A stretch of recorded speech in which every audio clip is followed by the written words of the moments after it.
So I'm gonna. But before we start this, just a word of caution to everybody about editions, right? So even to our day now that everything is available electronically, right, and one can download things and where a lot of money and energy is being spent by specialists to document the right version, including even really famous pieces like this, right? It's not just pieces that are written new yesterday, but people are, believe it or not, still working on editions of Beethoven sonatas, one pieces and things that have existed for 200 years. There's two reasons for that. One is because the composer many times has left multiple copies of music, right? I mean, this copy sometimes there's something unique in one of those copies that are in the others. It's to be documented. The other reason is because notation is up to interpretation as well, right? So if you have somebody that knows the work of a composer very well, studied it,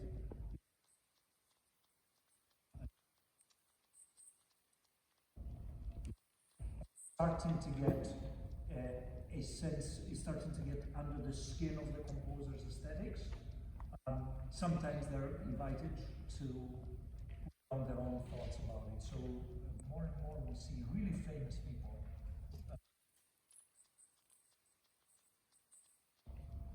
So now what you have in front of you is now what you have. I'm not going to argue if it's right or not. I have.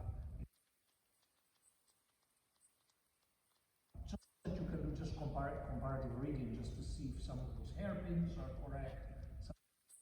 Because of course it does make a huge difference, right? As careful as to how they notate phrases and how they notate details, as careful as when they notate notes. So every one little element and one little as important as everything else. So you can't say that, well, the phrasing length is much more important than the dynamics, or a dynamic marking that is sudden is much more important than a general dynamic that moves for about half a page, right? All of that stuff is very carefully.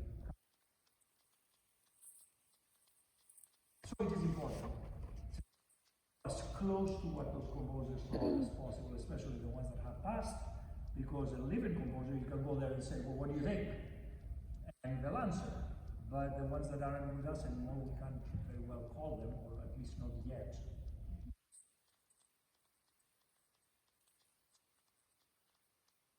At the moment, we cannot.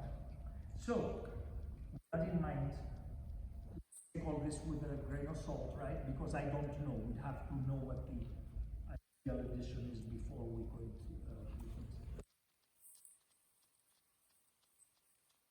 Based on what we see here for a moment, right? Because let's say you go into a competition, you play for a jury.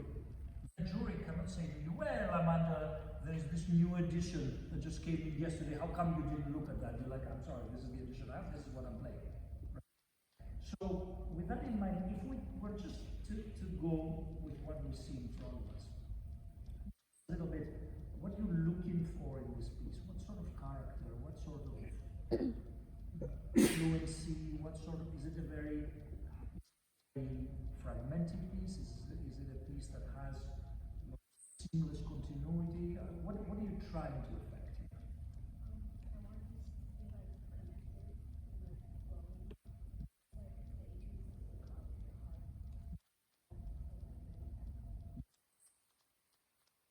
Right? So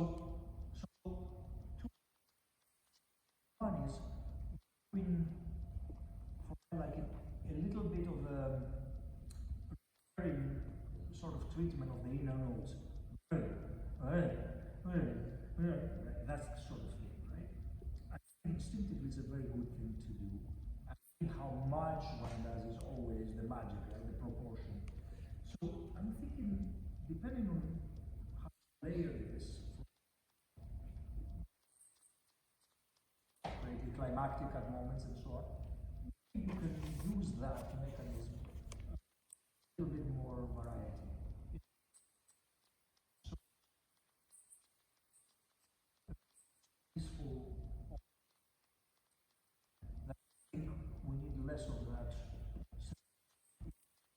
back in the ebb and flow of that. Important is also to underplay that to whatever the melody is doing. Right? So now let's go to the question of the addition. For everybody out there, I don't know if you guys can see I hope you can see much better than me. But in these first two bars, this addition has a hairpin, right? A hairpin that goes to the beginning of the second bar. So melody in the bass, and you can take that if you want. Just melody in the bass without the inner voicings, and do exactly what that hairpin is supposed to do. So the first bar, the first four notes, you're going to hear a hairpin that goes, and the second.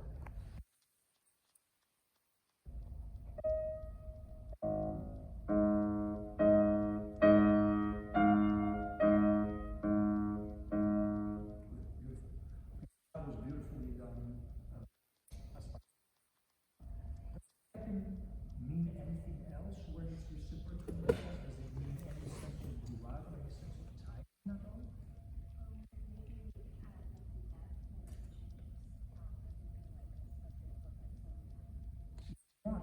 But the hairpin itself actually means a directional pull with a dynamic as well, right?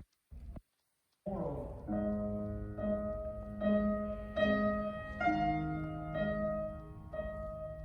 So you have a little bit of leeway as well in the flow. So you can certainly show the F, but I'm not sure that I would stop and wait on it.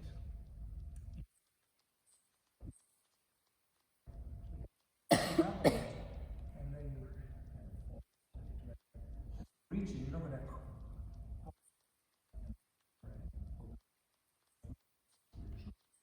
exactly what you did with the dynamic. Create just a little bit more flow forward and then make it up as you come down in a second. Let's see.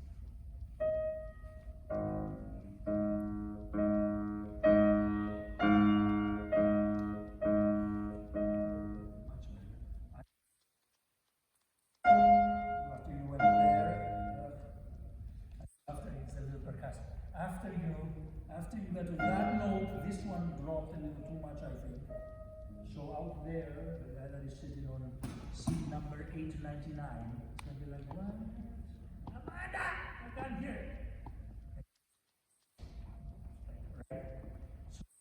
So do this one more time, and hear the sense of the diminuendo.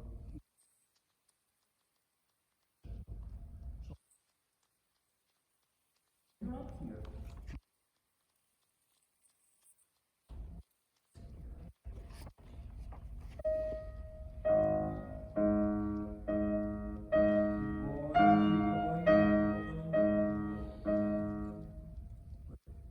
Good, so now you have to do that.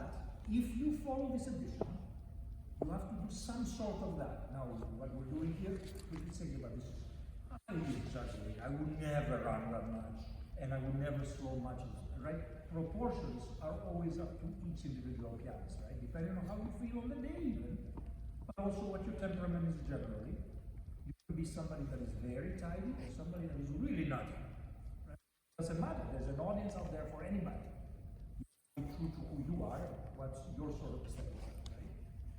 But just the general gist of this, if in fact those hairpins are right, the general gist is that you have to do some shaping like that. Now all that shaping has to happen where underneath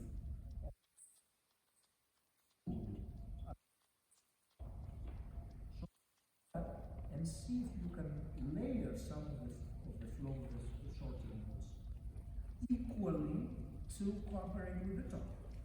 So you're moving towards the F, maybe those can get a little bit more frothy. Coming out of the F, you can then relax and get back.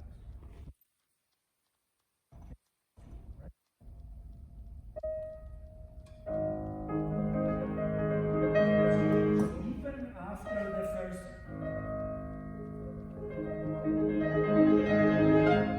even the very first one, as you start the first one, I feel you doing this.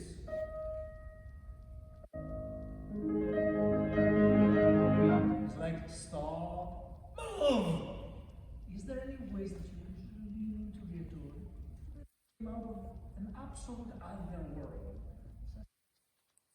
notes flowing, up there and do their thing, and then so that there is no sense of waiting notes. Now we are. Stop at the F because it's a higher note, and this continuity that you were describing, that you're trying to get.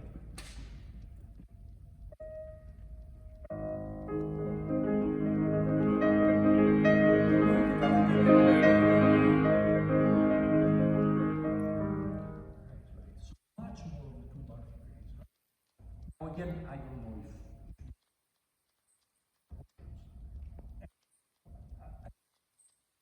if you want to play it. I'm happy to hear it.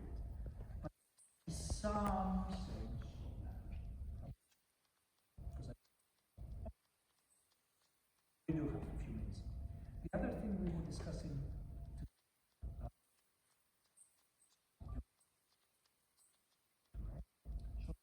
place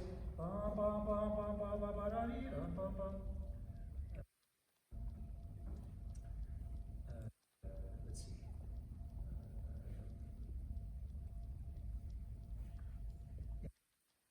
From right there, please.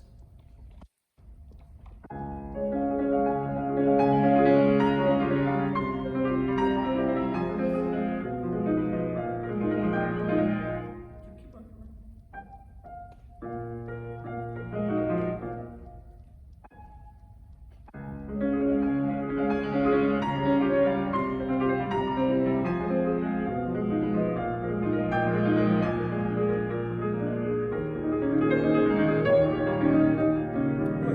So here, for example, that there's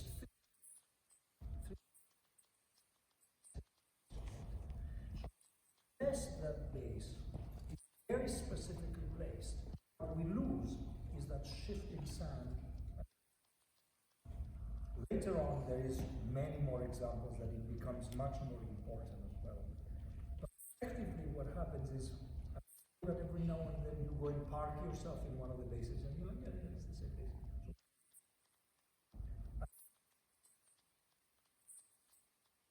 Manipulated as the inner changes of the harmony.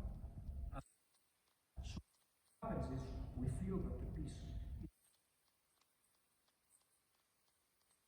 one bass, and yeah, who cares?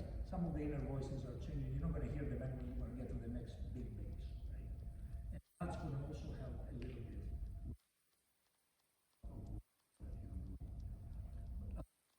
One last thing in this guy. Let's go back to this guy.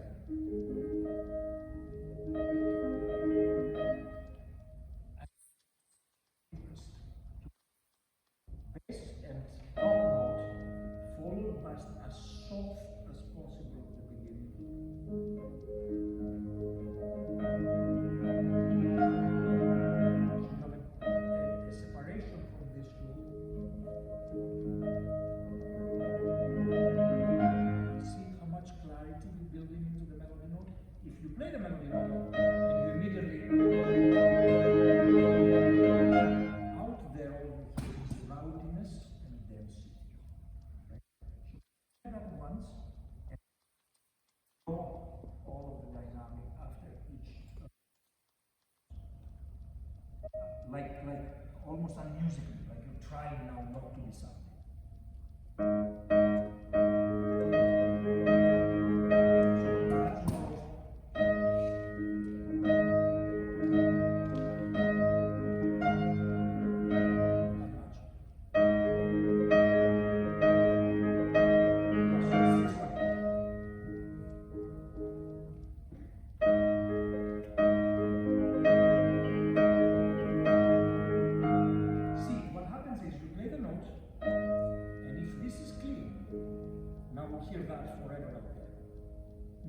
Conversely, what happens after you play that whole five-note group can be an upbeat to the next melody note, and that doesn't bother us at all because we're culminating to that note, so we can hear it at the next. If after you get to that note, you then create loads of density with the immediate. Right? So in any case, it'll fit with what we're saying so far. less, a little less full energy. So that little by little you have all this space to open up and create all these climactic moments you're trying to do, right? This is me kind of. Okay, people. Etude. Here we go. Me, right? Where there's loads and loads of activity, but of course you lose the magic of it, right? So again, remember, and I've said to many of you in our lessons today, and I say to all of you guys, we play very differently in front of us than what we want these people to hear out there. God always says something wonderful when he gives advice to people and they don't know what to do with it. He says, just believe me. I've tried this before. It's very different how it sounds out there than how we play right in front of us. Sometimes we play in front of us, it sounds really rowdy, and out there it sounds just perfect. Other times we play what we think is perfect here, and it doesn't project anything there. So our job is to play here, not to play in the studio. We got to know that. We got to know what